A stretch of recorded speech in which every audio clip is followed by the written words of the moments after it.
good evening, or for some of you, good afternoon. It's great to have so many people from around the country registered to join us today.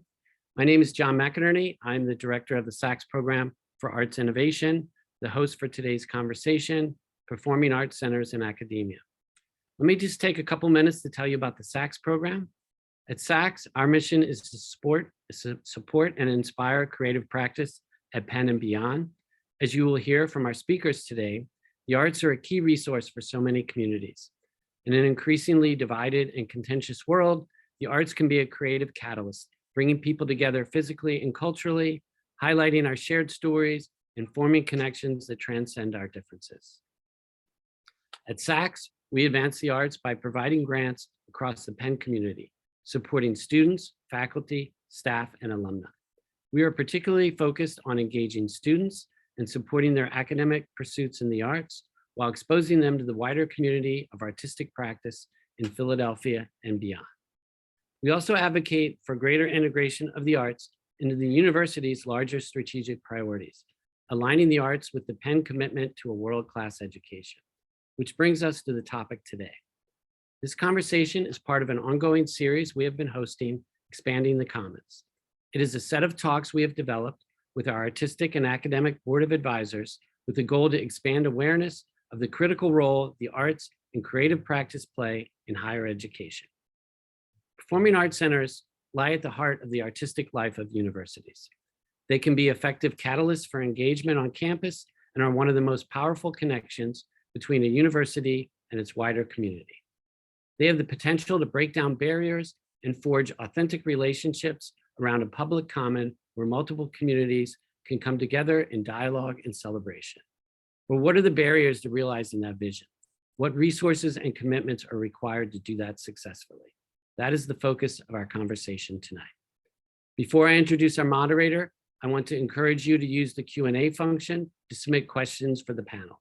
As we have limited time, we may not be able to get to everything, but we will address as many as we can.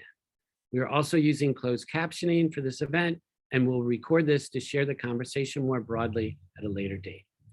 Now, let me introduce our moderator, Chris Gruitz. I'll briefly introduce Chris, and then he will introduce our guests today, Avery, Willis, Hoffman, and Marion, Friedman. Christopher Gruitz is the executive and artistic director of Penn Live Arts. Chris's vision returns Penn Live Arts to its roots as Philadelphia's premier curator of innovative and groundbreaking performance, presenter of sought-after debut artists, and champion of multifaceted collaborations. Just last week, to celebrate their 50th anniversary, Chris announced a new residency with the internationally acclaimed Negro Ensemble Company, commissioning a new work with director Denise Dowse that will juxtapose the social justice movements of the 60s and 70s with those of today. The residency, which will span the 2022-2023 academic year, will include collaborative community activities with NEC artists and Penn students and faculty, notably Penn Professor of English and Africana Studies and poet Herman Beavers, who teaches the art course entitled August Wilson and Beyond, in which Penn students read the groundbreaking playwright's American Century Cycle. Students have the opportunity to enhance their understanding of the plays and the history and culture that shaped them by forming meaningful relationships with West Philadelphia residents through an established partnership with the West Philadelphia Cultural Alliance. The residency with NEC is just one example of the ways that Chris brings together groundbreaking artists, community members, faculty, and students, showing the collaborative power of combining pedagogy, artistic performance, and community engagement in ways that engage and benefit everyone involved. Prior to his coming to Penn in 2016, Chris was the vice president and executive producer of Presentations, the Programming and Arts Broadcasting Division of Interlochen Center for the Arts in Interlochen, Michigan. And previously, he was director of e-strategy at Carnegie Hall and commercial director for dilettantemusic.com, the web's first and largest social music network for classical musicians and listeners. He began his career at the Seattle Symphony. Chris, thanks again for moderating today's talk. I'll turn things over to you. Thanks, John. I'm so pleased to be participating in this important conversation, and I want to thank everybody in the Sachs program for their support in making this work. I also want to thank our esteemed panelists, my colleagues who are joining us today, Avery, Willis, Hoffman, joining us from Brown University, as well as Marion Friedman from Princeton, Marion Friedman Young from Princeton University. I want to thank both of them for being with us. As John outlined, my role at Penn Live Arts is really to serve as a curator and connector to support students in the performing arts and really position the Annenberg Center and Penn Live Arts as a hub for performance on campus. So many of us in the university arts world are straddling a hybrid role in serving the public as well as our academic community.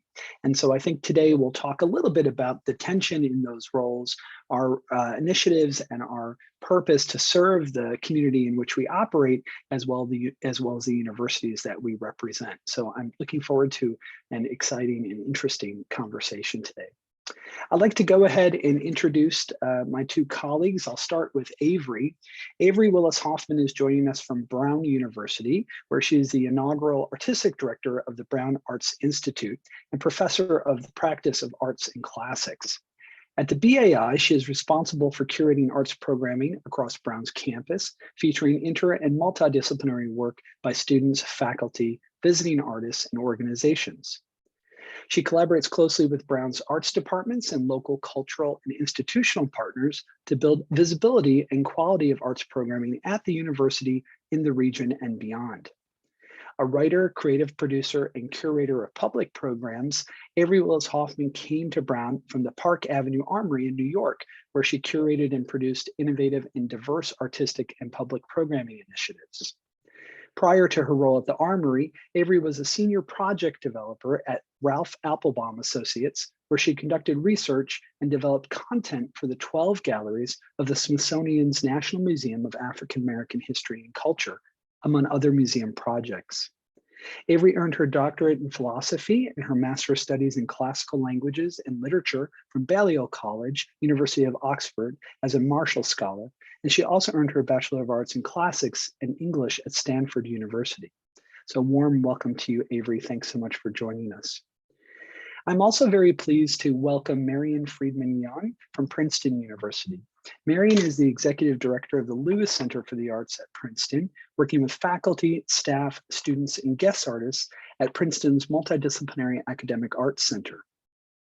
She oversaw the opening of the new Lewis Center complex in 2017 and an overall expansion of arts programs. She came to Princeton from Philadelphia, where she was the executive director of Artreach, an organization dedicated to connecting underserved audiences to the arts, serving people with disabilities and low-income individuals and families. Prior to her role at Artreach, Marion spent 10 years in New York as a production stage manager and the managing director of the Civilians, an investigative theater company based in Brooklyn. As a stage manager, Marion worked on and off Broadway, with much of her career focused on the work of playwright August Wilson, including his final play, Radio Golf, and a festival of his 10-play century cycle at the Kennedy Center in Washington, D.C. Marion received her bachelor's from Princeton and an MFA from the Yale School of Drama. Welcome, Marion. So I'm thrilled to be joined by both of you. And what I thought we'd do is just kick it off and to have you describe the programs that you oversee, both of which are complex, robust, and really exciting, broad programs at these major universities. So Avery, if we could start with you and you could describe a little bit about the Brown Arts Institute, what it does and what its program is focused on. Thank you, Chris, and thanks so much to John and everyone at the SACS program for inviting me to join this conversation today. And hello, Marion, it's good to see you as well. So I thought I would just start by just acknowledging just part of my own personal practice, kind of where I am right now, since I can often be so itinerant. It's a good grounding for me to just acknowledge that I'm on Narragansett land and the lands of other Indigenous people here in Providence, Rhode Island, where Brown University is located. And as I said, it's just part of my personal practice to acknowledge the Indigenous people who have been the stewards of this land, past, present, and future, where I currently have the privilege of serving as the artistic director of the new Brown Arts Institute. So I just wanted to say that I just began this position right in the middle of the pandemic, November of 2020, and have only just gotten to campus this past September. So a lot of what I'm going to share today is very much channeling my co-leader of the Brown Arts Institute, Talia Field, who's the faculty director. And so she has been at Brown for a very long time and has been part of the process of the creation of the Brown Arts Institute. So I'll talk just a little bit about that and then its relation to the new Performing Arts Center, which is being built just across the way from where I'm sitting right now. So the history, and it's really, I'm excited to have this conversation because I think the synergy between these three universities is really exciting, and the sort of pathways that we're going down are quite similar and quite different. So I'm looking forward to sort of getting into the weeds of that. But basically the Brown Arts Institute has grown out of around 30 years, multiple decades of faculty, interdisciplinary efforts and collaboration. And I think it's important to highlight that to start with. It's really been a process of evolution over quite a long time. It was run as a creative arts council for a period of time, and it didn't have a strategic plan. So I know some of the things that you want to talk about, Chris, a little bit are about strategy and thinking about when it's something is starting from within and there isn't a strategic plan, what does it mean to kind of gather forces and start thinking strategically? But it certainly evolved over time and with a lot of energy from the faculty base, which really was around programming and the creation of a physical space, the Granoff Center, where I'm seated right now. And then it did evolve in around 2016 into a strategic planning committee that proposed an initiative, as many campuses now have arts initiatives. And that really had a founding in the fact that there are really robust arts departments on campus, and thinking through how an initiative that would collaborate amongst those constituents was definitely at the forefront. And that quickly evolved over time into a proposal to the university leadership to create the Brown Arts Institute. Now, the initiative was not degree bearing, so it didn't offer degrees. It definitely had lots and lots of wonderful programming and collaborations, but the Institute itself, we can start thinking about being degree bearing and collaborating in lots of other different ways. So one of the things that was kind of interesting about the Brown Arts Institute is it was decided to be a separate entity. So in many ways, it stands on its own 2 feet. It's still a baby. We just were confirmed as an institute in July of last year. So a lot of what I've been working with Talia on in this sort of somewhat quiet period during the pandemic was really our structure, our governing structure, our kind of ambitions and goals and mission. And so we've had some really wonderful deep thinking, which doesn't always happen very often when you're in the midst of lots of programming. And my charge coming in as the artistic director, there's been a faculty director across this sort of period of evolution, but the leadership of the university, I think, of course, very wisely thought having an artistic director would be a wonderful addition. And so we've started creating this idea of what does it mean to have dual leadership, to have an artistic leadership and a faculty academic leader. And part of our charge was very much around how do we position Brown as a destination of choice for students interested in the arts, for faculty, for practicing artists, and thinking through a kind of concentric circles of audience, the campus itself, the local Providence community, the region, et cetera. So I think as we have progressed through the pandemic, and curious how others have dealt with this, our mission goals have evolved a little in response to the sort of extreme crisis in the industry, in the arts industry. And as I came in very much aware and hyper aware of these crises in leadership and the reckoning that's going on in institutions, especially in New York, where I was coming out of, we started really thinking about the power of the arts with a capital A to kind of navigate some of these really, really big issues. And so we'd love to really start to think about Brown as a place that demonstrates that power of the arts to kind of address these challenges in our society, wider issues, societal issues, but also the crisis in the arts industry itself, which has a lot to do with work and how we employ people. So lots of things percolating around that. So our goals, I think, have kind of evolved over the last couple years. And on the artistic programming side, I think some of our bigger decisions have been around, do we program all year round? Are we semester focused? How do we interact with a wonderful set of artists that we want to support on a kind of longer term basis versus a kind of roadhouse model where you bring in lots of folks in and out. So thinking through that and thinking through the types of jobs that we're going to be required to do the amount of artistic programming that we'd like to do. So that's kind of the BAI sort of quickly, still very much in motion. And I actually really cherished a lot of these kinds of conversations, which have been super fruitful as we're thinking through what our goals and priorities are going to be.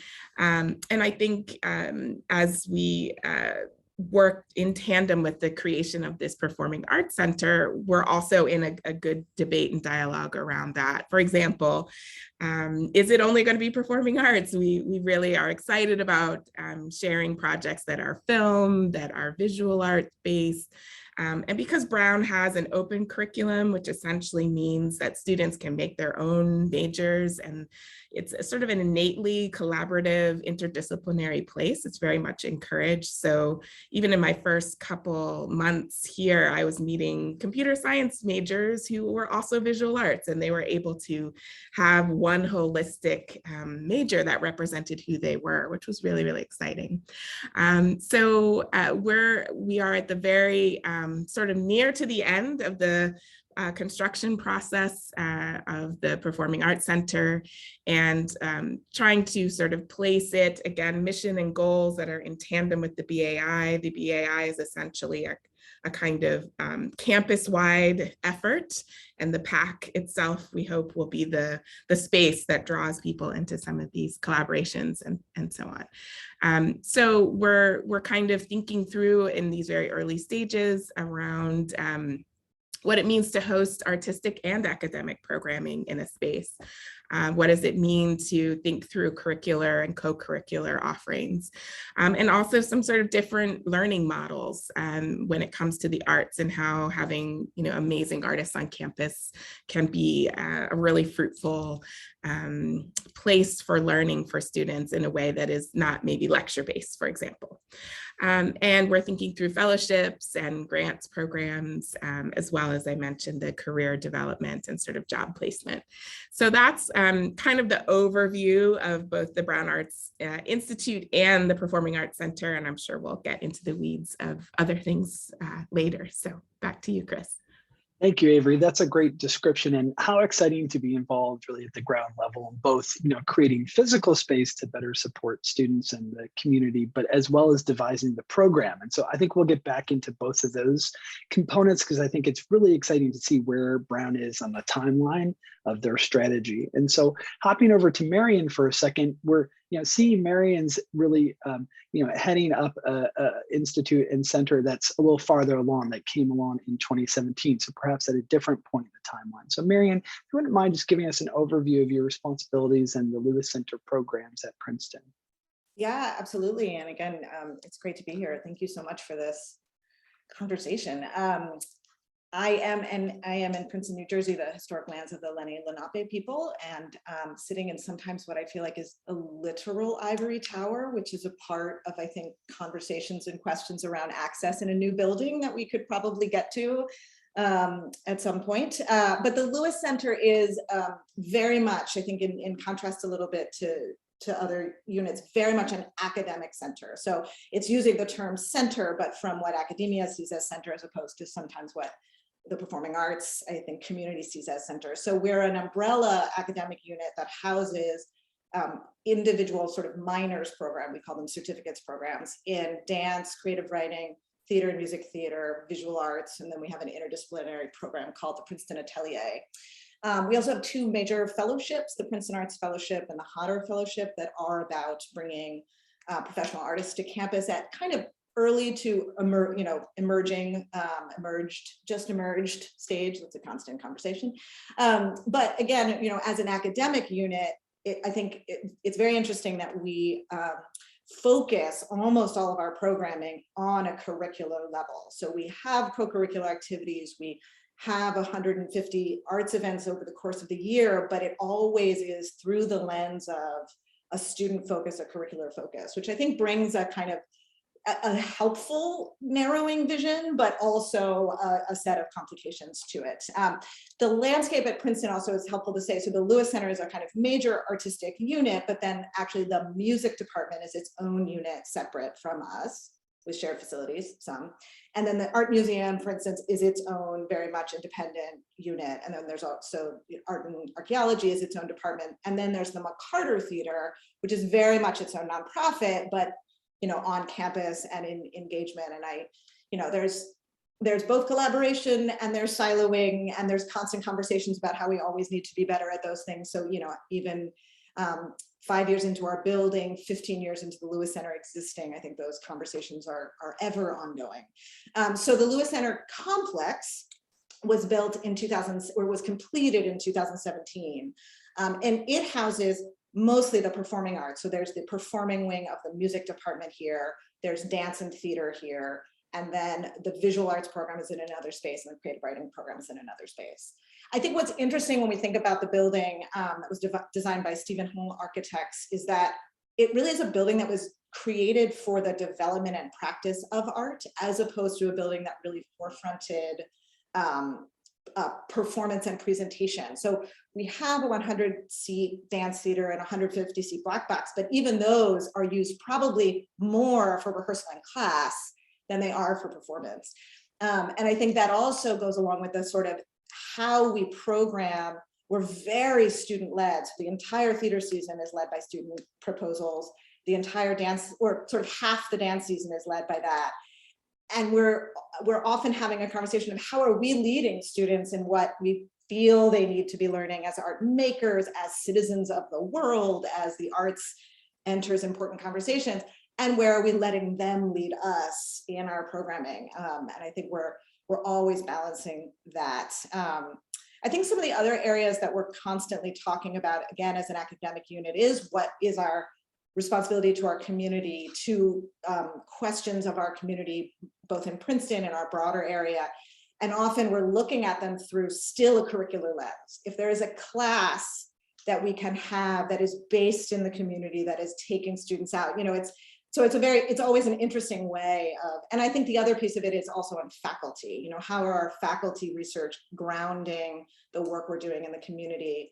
And then that sort of brings community members to our events, but it's rarely that is our first focus.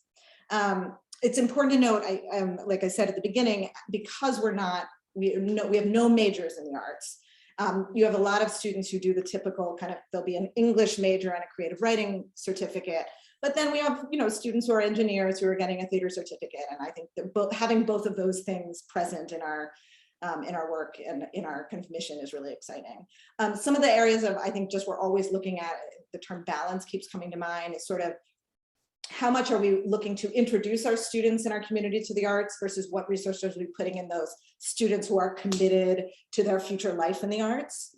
The constant question about faculty and tenure, and where are we looking at sort of permanent faculty members, and where are we bringing in more adjuncts because they're bringing in a new perspective and they're practicing artists, and then they go out in the world and do amazing things. And I think also a balance between art making and art sort of scholarship, history study versus making, and again, a kind of broader community versus student-driven goals, and where are we pushing and pulling on those things. So I think that's sort of a good overview of who we are and what we're thinking about. That's great, Marion. Thank you. And thanks to you both for those overviews. I think what's so interesting is how complex and rich these environments are, and how they're really bringing together a lot of different components, programs, both curricular and co-curricular components of the university. So really serving in so many ways as central hubs, but in each case, slightly different types of hubs, depending on their place in the university that they're operating in. So I wondered if we could step back for a second and think about the macro view at each university. And Avery, you'll have to correct me if I'm wrong on this, but in each of these cases, my understanding that we aren't really working at performance or conservatory type schools and programs in that sense. So, in the case of Penn, for example, there's a small theater arts program with some theater majors, but essentially this is really more about scholarship and academics, in the arts. It's not traditionally been a performance school like our colleagues are operating at other universities. So, generally, I think in all cases, these institutions have incredible research, incredible scholarship happening in each case, and then tremendously robust activity and performance that takes a variety of different forms.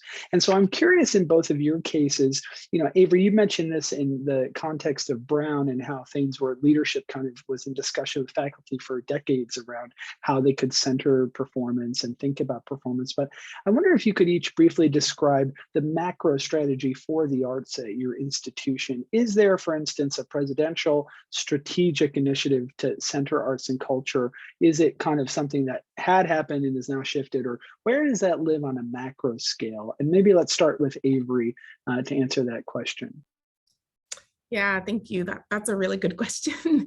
So I guess one thing to note or to add just before I talk about that question is that Brown and Trinity Rep, which is in Providence, does have a joint MFA program, which is somewhat conservatory-like in the sense that there is an MFA option for playwriting and also for directing. So I just wanted to note that, and it sits in a really interesting position. I know, Marion, you mentioned McCarter Theater. It's just kind of thinking through those relationships with the professional sort of theater in town, and that's probably a whole nother conversation next in the series.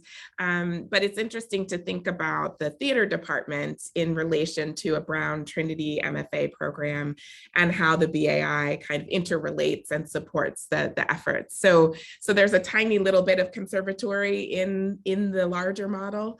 But to your other question, I think what I'm really grateful for coming in when I did is that President Paxson and the Provost Locke here at Brown had actually really just turn the spotlight on the arts in a really powerful way.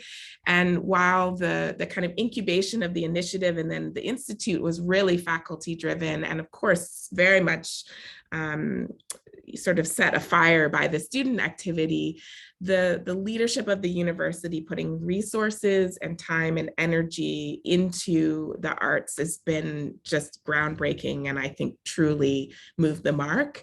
And I think I think that's what brought the program out of a university context and into a sort of larger, almost global context, which is sort of why I was very much attracted to the program, to think about what could be incubated on a campus that could be toured in the world. I come very much from a touring background. So I think that leadership focus, which did come with significant resources to build this new building, and to support the efforts over a number of years to have really sort of grounding conversations about the mission and goals of the Performing Arts Center and of the BAI, I think has really, just been instrumental. I'm super grateful for that. I know that doesn't always happen. And for as long as the light is shining here, we're going to celebrate it and go for it. That's great, Avery. Thanks. And as I mentioned earlier, it's a really great opportunity to be able to both look at the physical spaces, brand new physical spaces, as well as new programmatic initiatives. So certainly it seems to be a very big priority for Brown. Marion, what about in your case, Princeton? I mean, Princeton obviously invested significantly in the Lewis Center and into those facilities as well as the program. I'd love for you to describe what that kind of macro strategic view might be there.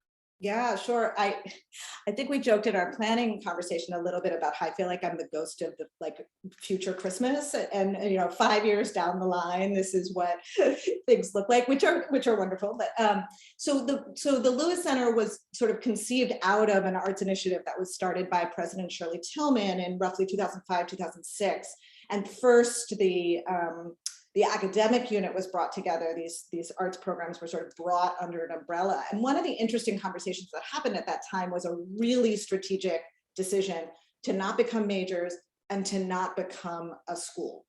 And it was really the faculty that drove that. It wasn't that leadership said, you can't do this. At the time, I think President Tillman really said, what do you want? And the faculty felt, no, at this place and this, culture and this community, we want to be this kind of interdisciplinary type of organization. So so that initiative led to an extraordinary gift by Peter B. Lewis that led to both a lot of programming resources, some faculty building, curricular building, and then obviously the center, the physical center. I think what's interesting, I came in about a year and a half to 2 years before the center opened, which was already very much planned and sort of in design. And I think the university felt like, great, this is the end goal. And, I feel like the day we opened, it was like, and now we're back at strategic planning, like 101, and we almost need to reset and say, okay, we have this, visual arts is across campus, creative writing's over there, some of us are here. What are our new goals? What did we not know? And it was almost impossible to have done that in advance. And I think with the pandemic, we're still actually in a kind of, I feel, a constant strategic planning position. What does our shifting focus need to be? I think what's interesting about the benefit of having had the Lewis Center, or sort of our benefit in having had the resources put together, still has left a slightly scattered arts presence across campus. So, there was a huge movement behind this venture, and we still are left with, again, the art museum over there and music over there, where some of us kind of look at each other and are like, we should talk more. And we've just been, thinking about, is there a central committee? Is there a central group of us that come together and try to create a landscape that is more connected to itself and advocating, continuing to advocate even after the building is built, here we are, we still want to advocate for the importance of the arts. So I think that, weird way, we're back at the beginning of that conversation and rethinking, now here we are, what's next? Thanks, Marion. It's interesting to think also about, in these kind of decentralized environments with so much activity happening, you're competing for time, student time and attention. You're competing for faculty time and attention. And, in trying to piece these things together, I see your point about it's constantly evolving. So you have to be able to adapt your program, adapt your strategy to meet those needs. These are very complex environments. Well, let me go in for a second to a question around learning. And so, Avery, you mentioned this in terms of different, pedagogical approaches for students in the arts. And I think, in our case at the Annenberg Center, where Penn Live Arts is headquartered, we're not an academic center, so we're not providing, credit-based class. What we really see in our case at Penn is supporting curriculum in the arts across the School of Arts and Sciences or the design school or various other areas where they're integrating the arts. And so a lot of times we're considering how artist residencies play into that in terms of guest artists and professional artists, but then also from a faculty-led position of how faculty is pursuing a particular curricular approach and how they might either use our facilities or partner with us on a particular professional artist or program. And so, of course, the complexity then comes in with visiting artists and how you integrate their work on a college campus, which those are two worlds that are very different.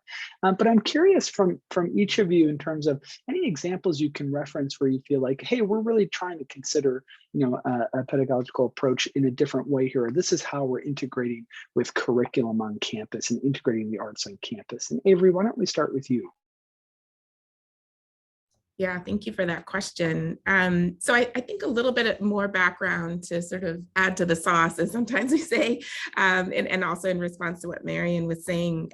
So interestingly, Brown, that faculty initiative essentially made a decision almost the opposite of Princeton. Like, we will preserve our departments, and there are 6 arts departments. So music, theater, which includes dance, the Rights and Reason Theater, which is attached to the Department of Africana, the visual arts, the history of art and architecture. So these remained as their own entities.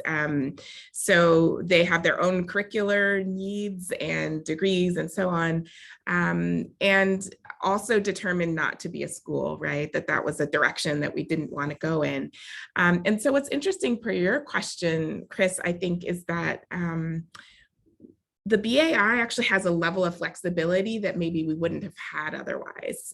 So we have and continue to maintain strong collaborations and partnerships with those departments, particularly the chairs, and the governing structure of the BAI is in part a committee of those chairs.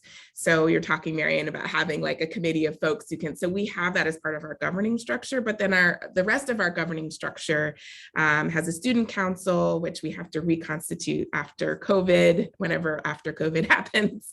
And it has a governing board from leaders from across campus. So that's been, and also a community leader, which has really been quite extraordinary to think about how a collection of folks outside of the arts, but are arts adjacent, can help us govern.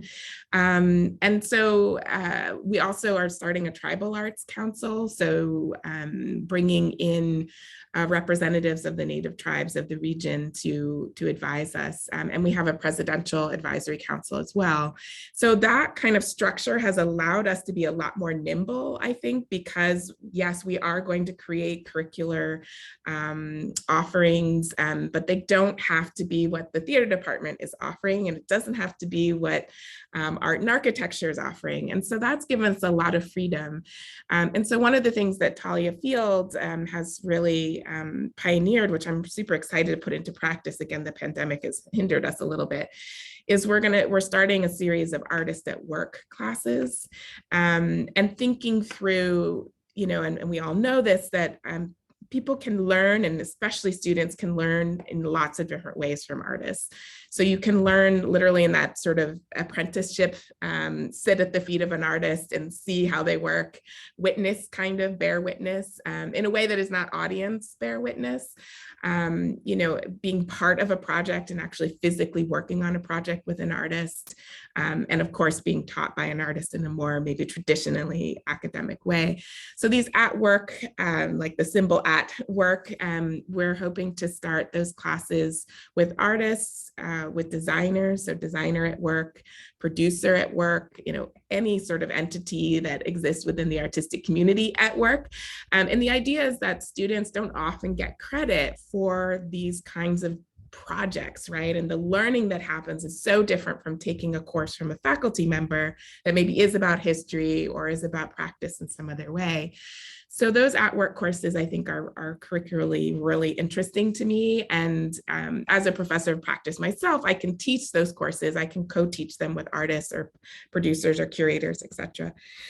So that's just maybe one example. We have some others, but it's been and again, we're so early, it's sort of hard to say, but I think artists are excited about that because it means that students are getting credit for their work as part of their projects, but are learning and working in different ways than if we were paying them or if it was, free labor, essentially.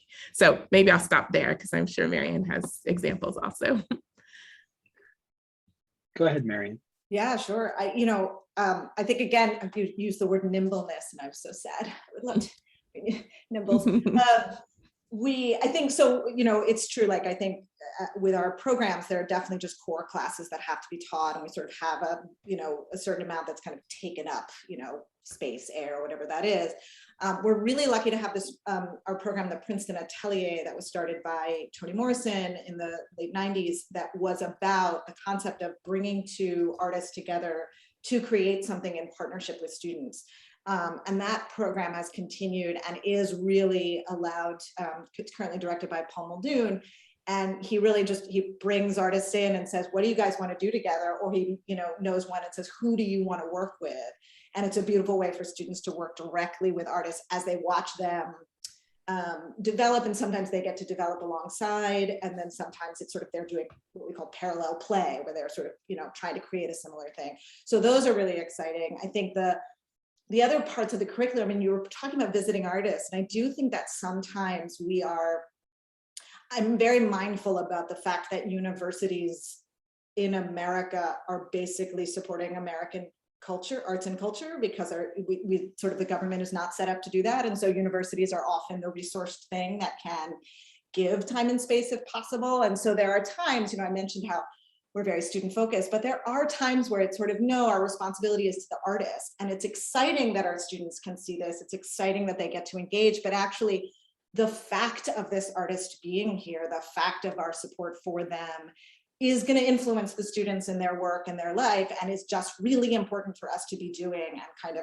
noting and saying out loud. So in some ways we are, I think, between artists and students trying to make those decisions, and some of those artists are faculty. So we've sort of said, you are here, you are teaching, but we're also putting resources into the work you're doing. So that's just sort of some thoughts on the curricular artist side.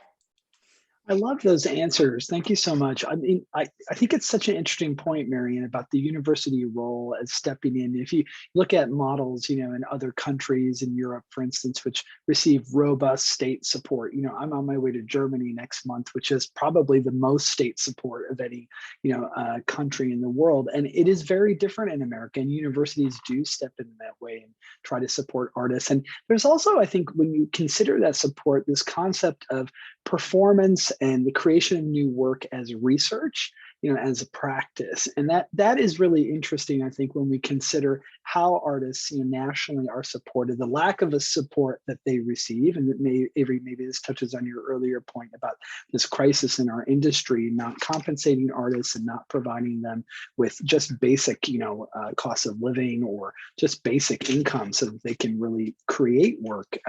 But it is really an interesting point, Marion, that universities do step into that role. And in stepping into that role and providing that infrastructure for artists, in many cases, that goes to this experiential learning model, which Avery was touching on and which you were touching on. So I think that experiential learning is really such an exciting part of what we do. And, we see it in our case at Penn, where we've had artists work on, world premiere theater pieces that are in for a 2-week residency. And we've had students who are majoring in something totally different have that experience, and then they're that summer in New York interning in contemporary theater, and it's changed their life. And so that's really, I think, kind of the secret recipe in a lot of cases. I want to shift to this idea of space, right? So space is always the $1 million question. If you're in any of these roles, if you're privileged to be in any of these roles like we are, you're really constantly negotiating space usage between students, between faculty, between your public programs, between community groups in many cases.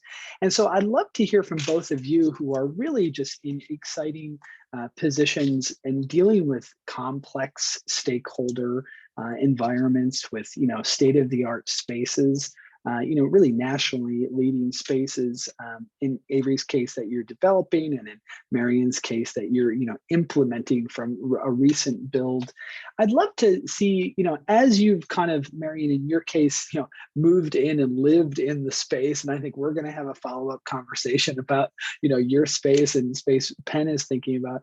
But Avery, and as you're thinking about, this exciting phase of developing space, I'd love to see if there's any advice that you both might have for Penn. We're going to be building a student performing arts center in the next several years. We're renovating and expanding the Annenberg Center, and we're currently, pursuing fundraising for that. So we're really going to be adding a lot of physical infrastructure on Penn's campus to better support student performance practice, faculty arts and performance practice. And I'm just curious, any thoughts you have when we think just in a very practical level about space and space for art making? And why don't we start with Avery?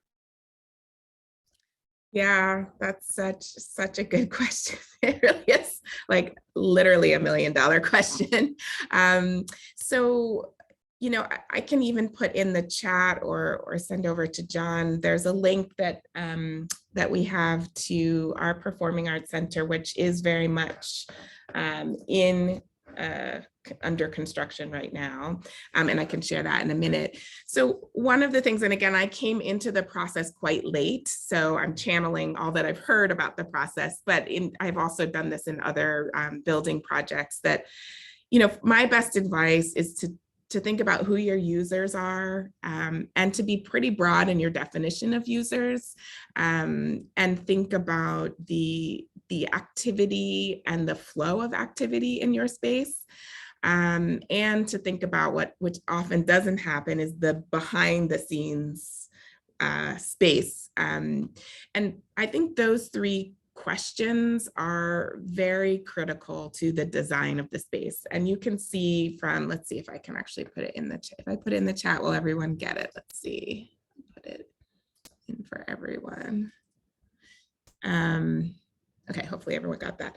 So the building that we have now is this really extraordinary, quote, flexible space. But for example, there's not really much of a loading dock and there isn't a shop, and there are certain aspects of the building. It's a wonderful, wonderful space designed by Rex. But in terms of from a user's perspective, when I came in as a potential user, a producer in the space, I thought, well, where are we going to build all these incredible things that we want to put in this very, very high space? Or how do we get all of those things into the building? When we think about having classes, the use of space through classroom is very different from bringing in an artist who wants to make something in the space and wants to keep it in the space. And then a class comes in, well, what do you do with all those things? And then you start looking at hallways and realizing, how are you going to get people and things down these tiny little hallways, et cetera. So I think, in terms of an early stage, really looking through those critical questions. And I think what I've discovered with this building, it really started with wanting to provide a really wonderful space for the Brown Orchestra, which is a fantastic entity on campus, but didn't have a big enough space for all of the folks who are not only in the orchestra, but in the chorus, who sometimes, perform together. And so because it started as a music building, you don't necessarily need a shop for a music building. You need place to store instruments. You need a path to get your instruments up to the space. So as that evolved, I guess my last, well, not last, but another piece of advice is just to think about some building flexibility for the future. And you may have, through all of your conversations, get a good sense of what you need now, but in the future, maybe that shifts and evolves. And so leaving actual flexible space, I think is pretty helpful. Yeah, lots more things to share, but maybe those are the big ones to start with. Those are great points and great pieces of advice, Avery. Thank you. Marion, how about from your perspective?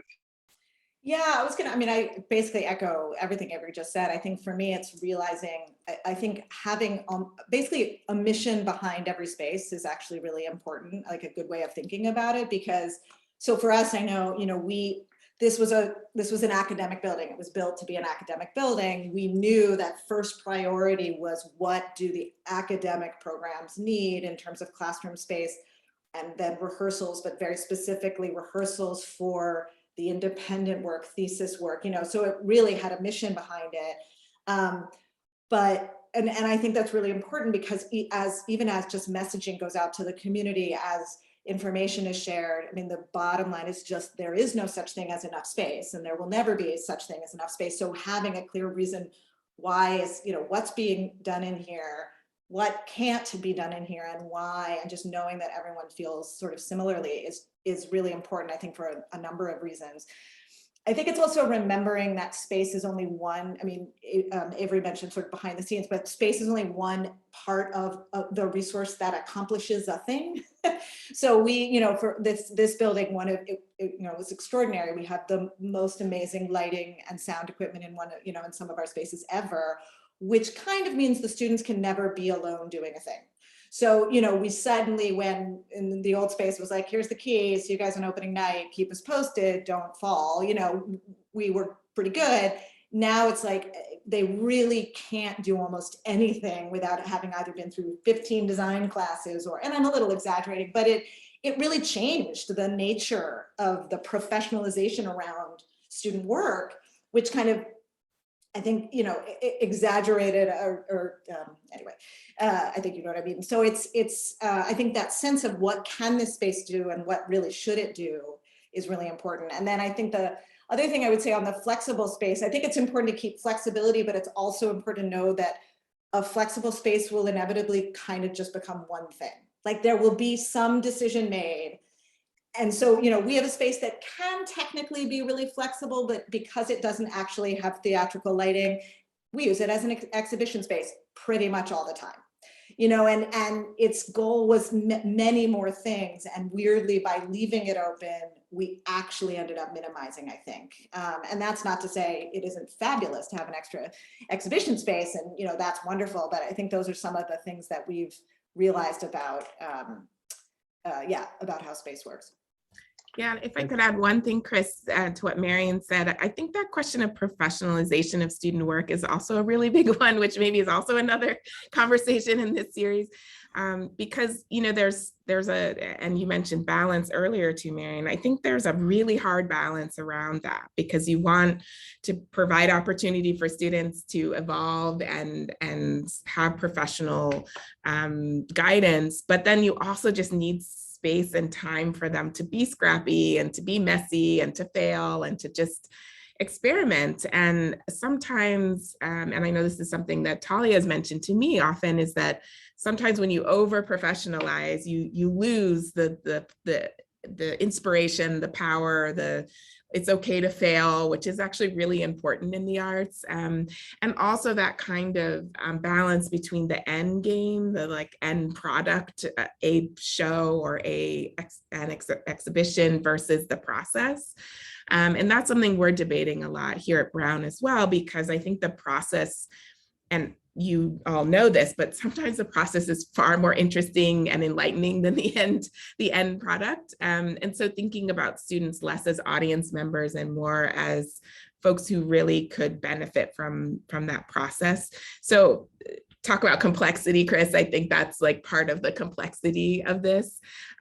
So yeah, I totally hear you on the flexible space becoming the thing maybe that you didn't want it to be, but that's all you can do.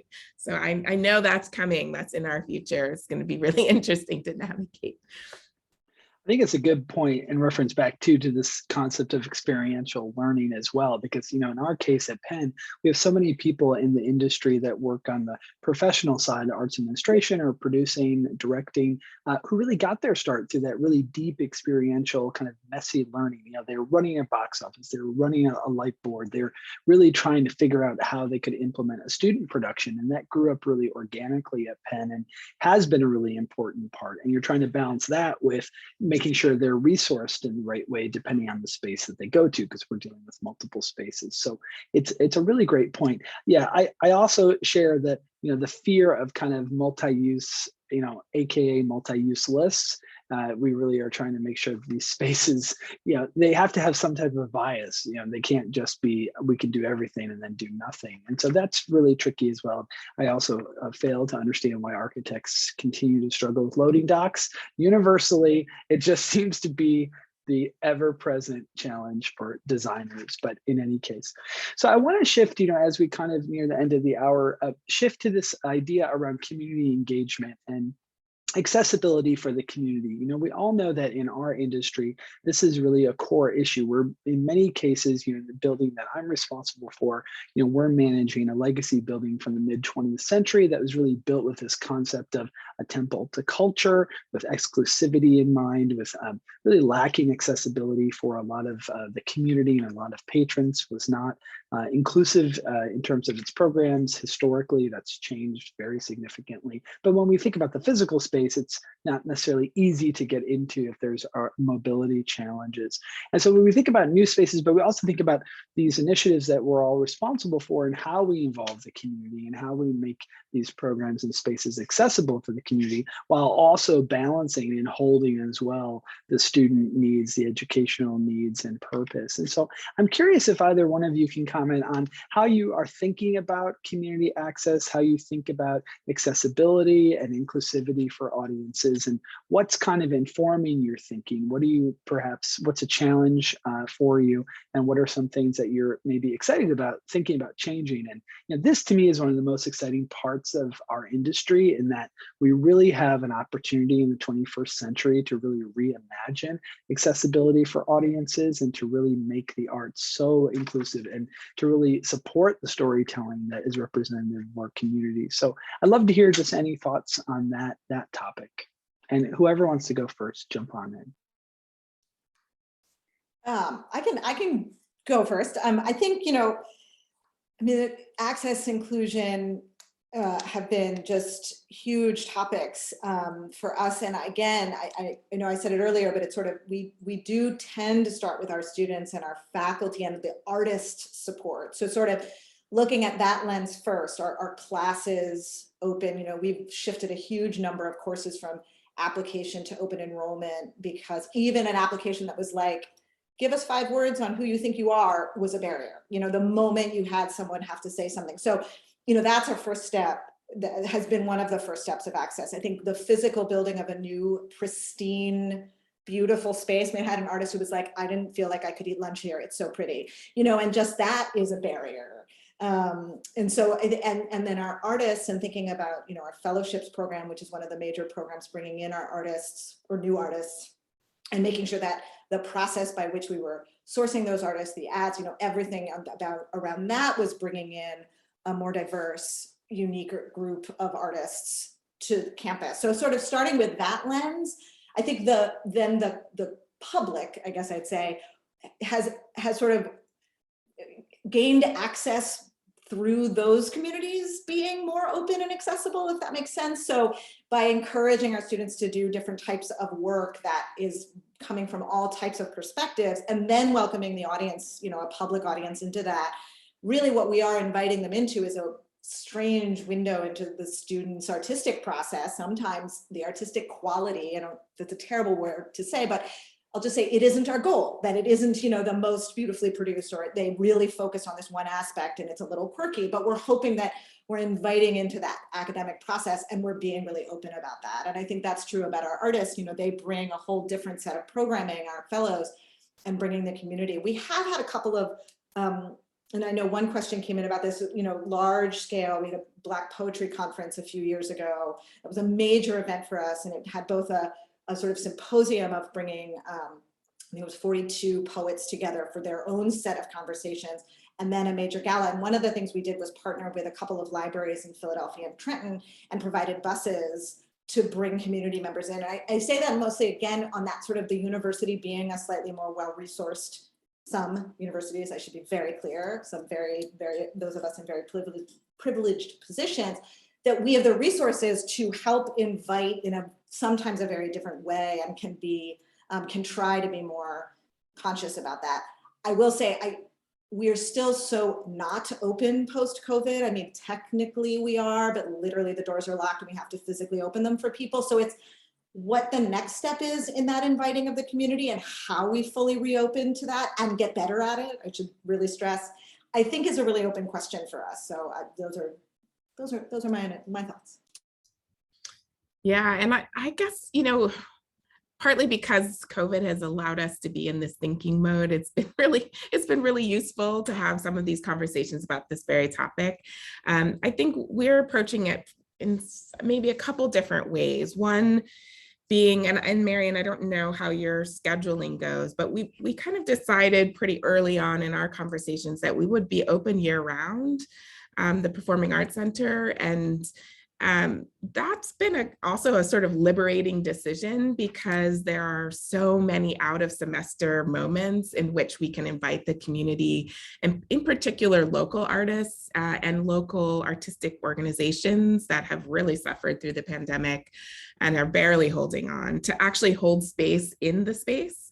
And so part of what we're excited about, and I've been quietly and slowly building relationships with local artists and local organizations, and to build a kind of transparent process by which non-campus folks can kind of make a pitch to do a project in the Performing Arts Center in the main hall in particular, which is, if you can see the website, there's a lot of different configurations and different possibilities and different types of presentations that we can do in that space.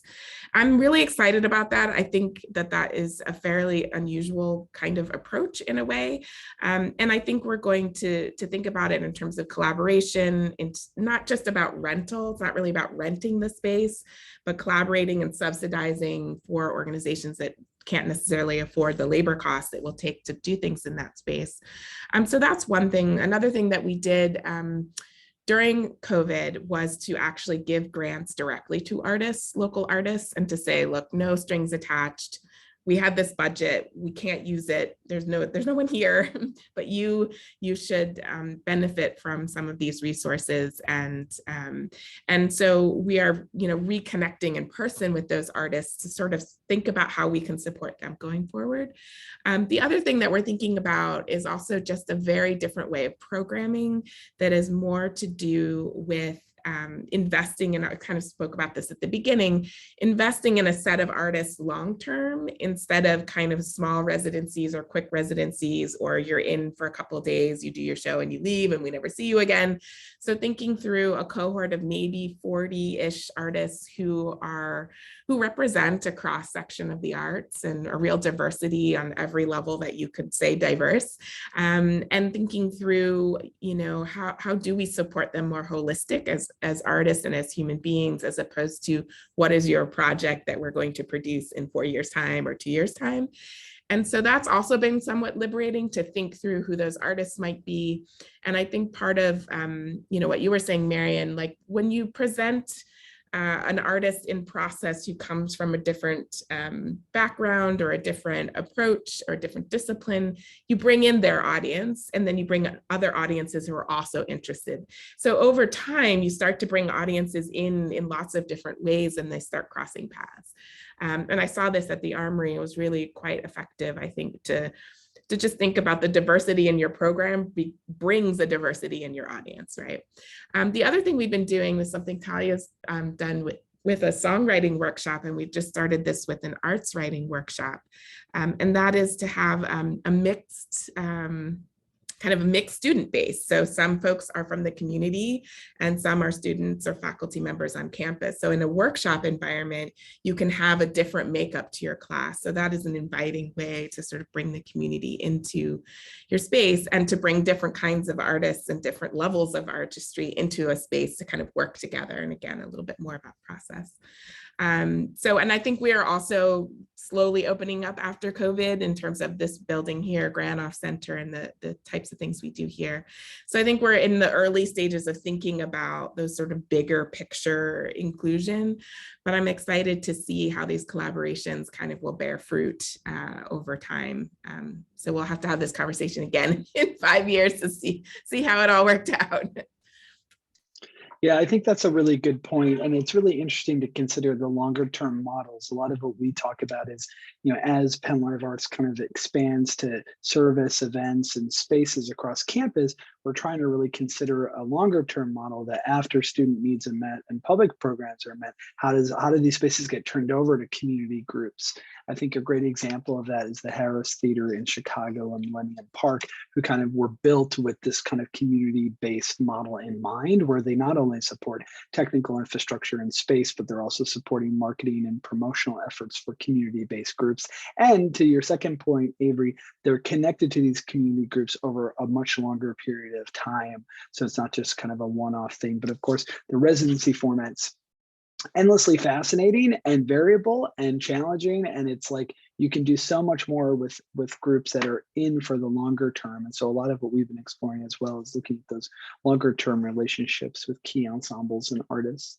So that's really fantastic. So I wanted to just go, as we wrap up, to an audience question or two here.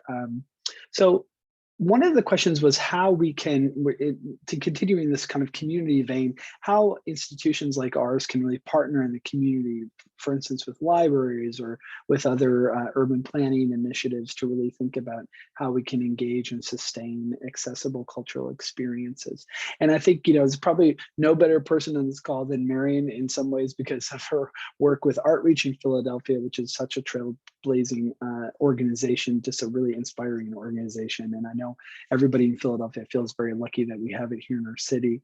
But Marion, I'd love to hear from you, then maybe Avery, about how, some of the partnership modeling, or how maybe even at your time at Artreach, from the other end, Artreach was thinking about partnering with institutions to create more accessibility for audiences. Yeah, sure. I mean, I think it's such very different hats, Artreach and the university front, so shockingly so. But so I think just from the Princeton side, I think it's, so we're in the process of a kind of university-wide rethinking of the relationship with Mercer County, which is the county within which Princeton sits.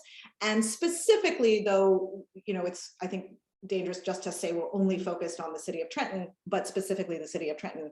And it's been a really interesting series of conversations that has brought a lot back from my time with Artreach, where, so often the university conversations is what can the university give, but it's kind of fundamentally what can the university get? What is the experience our students can have if they go, and I think it's going to be a very long conversation, that in order to really see what is a beneficial position for the university or what is a mutually beneficial relationship between the university and this broader county, with all of its diversity, its economic diversity, its, all of these things, what is an actual mutually beneficial relationship? And so I think the arts, we're like in for the conversation, but we're also recognizing that in this, we are always representatives of the university. And so we've had moments of, we're going to go out and build this relationship, and we're going to try to work with this theater company and come up with a really strong relationship. Passage Theater in Trenton has been doing this amazing project called OK Trenton. And we've had students working with them, and some of our faculty has worked with them, and it's been really wonderful and a kind of one-off, but there's always this awareness of what is that long-term relationship that you were just talking about. So I say that, so I'm not necessarily bringing like amazing examples, but just to say it's an ongoing, and I think it has to be an incredibly careful conversation. I think with Artreach, one of the things that I loved about Artreach was we were this sort of small group of it's a pretty small organization. It is nimble. It's a nimble organization, and the goal is literally about like institutional connection. So for those who don't know, it's an organization that is about connecting. It's about connecting individuals, from low income or with disabilities or other challenges to the arts, but it does it through this partnership with both human service agencies and then arts institutions. So it's sort of saying to the arts institutions, what can, you literally just, you have tickets, they are available. If this human service agency brings 10 people, done. It's a really simple thought process. But one of the exciting things that I remember working on was a program called Arts Access that was asking, I think it's expanded now to theaters, but asking museums to provide a $2 admission to anyone with the EBT card, so the sort of the food stamp card, for lack of a better term. And it was this sort of eye-opening way that a large institution could just identify need without any sort of major bureaucratic system.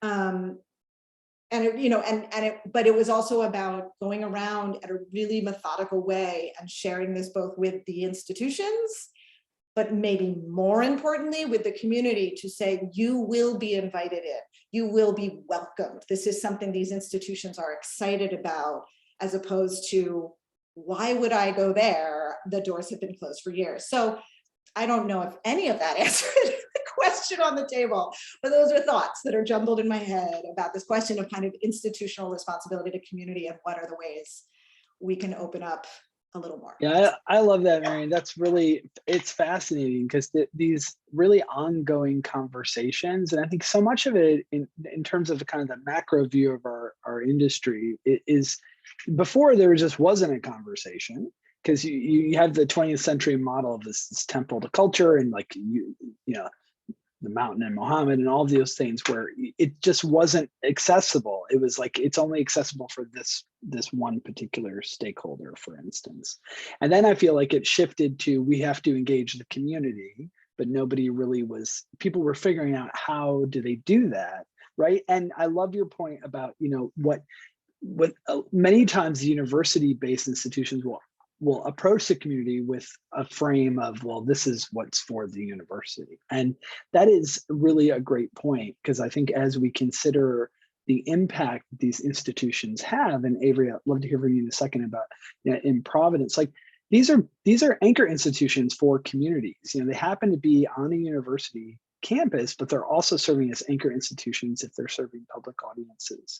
And that's a really important role. And it's a role I think we all have to take so seriously, because it's really about, broad inclusivity, and then backing up that statement about inclusivity with action and continual action and refinement about how we continue to do better at that. So I really appreciate that feedback. And Avery, any thoughts on that particular topic?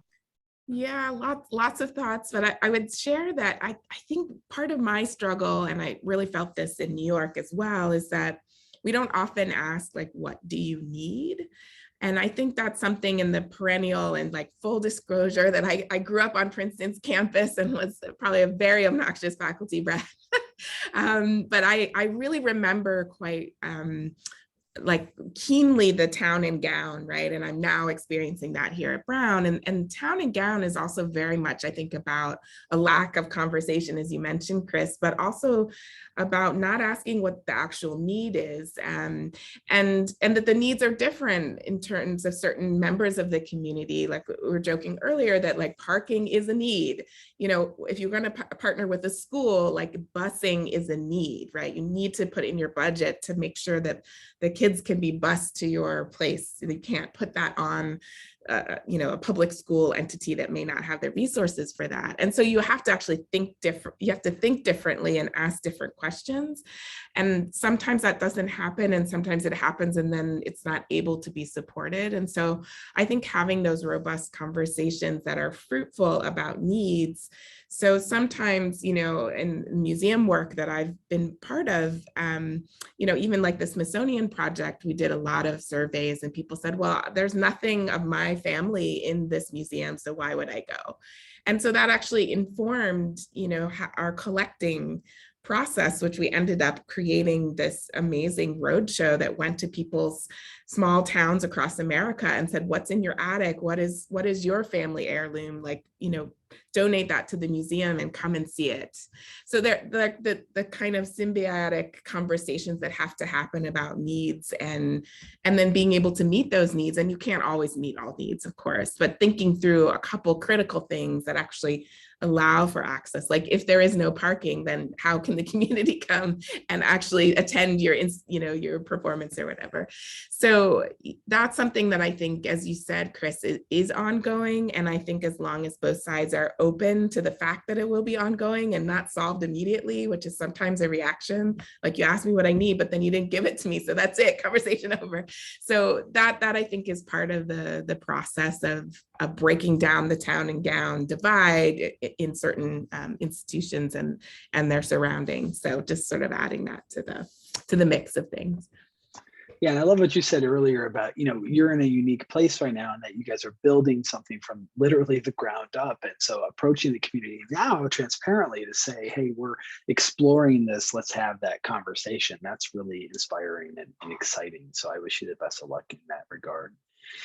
Well, I want to thank both of you so much for, participating in this conversation. I feel like we could talk for hours. It might be really interesting to us, and maybe, I don't know about our audience, but I think it's just been such a valuable conversation to really, understand some of the takeaways here, that these are complex, exciting places and programs that are grappling with a lot of issues that are at the center of what it means for a university to operate in a community and to offer, really robust learning opportunities for students. And thinking about how central the arts are, certainly in the given time that we're all living in and have always been, but even more as we progress through this challenging time on so many levels and across so many issues.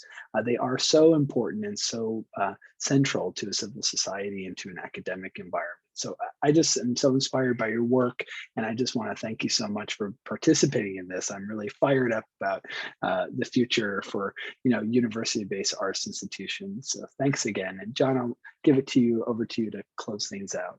Yeah, what a great conversation. Thank you to all three of you. And Chris, thank you for moderating the conversation. That was really wonderful.